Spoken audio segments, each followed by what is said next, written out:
Jadi SD-SB pada waktu itu alasannya adalah digunakan untuk membiayai kegiatan olahraga. Nah, harga dari kupon SD-SB, Mas, itu waktu itu adalah Rp1.000. Upah minimum regional di Jakarta ketika itu adalah 4.000 sehari.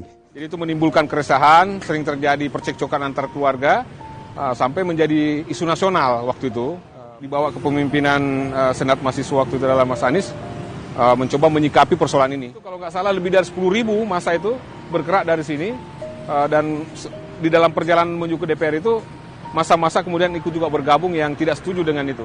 Maka kemudian Anies pada waktu itu oleh pihak keamanan dikatakan Anda tidak boleh keluar dari kampus. Disitulah kepandaian Anies. Anies adalah seorang pemimpin mahasiswa yang waktu itu punya keahlian bernegosiasi. Anies itu cool, orangnya cool, tenang gitu. Kemudian dia bisa menyampaikan pendapat dengan spelling ya, dengan kata-kata yang jelas, tapi juga sekaligus dia sangat hormat ya, tetap menaruh hormat pada lawan bicara. Ini tidak mudah. Banyak orang menyampaikan aspirasi tapi kemudian dengan emosi ya. Nah, kelebihan Anies adalah dia mampu bernegosiasi dengan cukup tenang, jelas apa yang dia maksudkan, kemudian dia bisa menegosiasi yang mana-mana yang penting tujuan akhir tercapai. Tapi harus tertib, dikawal polisi, dikasih truk, dan kemudian, tapi di sepanjang jalan, Anies tetap bisa berpidato. Seperti saya contohkan, dia naik di atas kol terbuka, dan dia bisa berpidato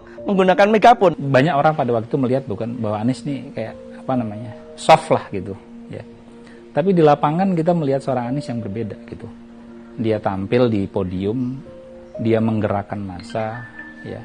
Dia kemudian berhadapan dengan tentara, ya. Yang sekali lagi menunjukkan sisi Anies yang lain ya. Selama ini kita melihat Anies seorang dari ketua Senat Mahasiswa UGM yang memimpin aktivis intrakampus ya, tapi di sisi ini kita melihat seorang Anies yang kemudian tampil dengan kualifikasinya yang lain.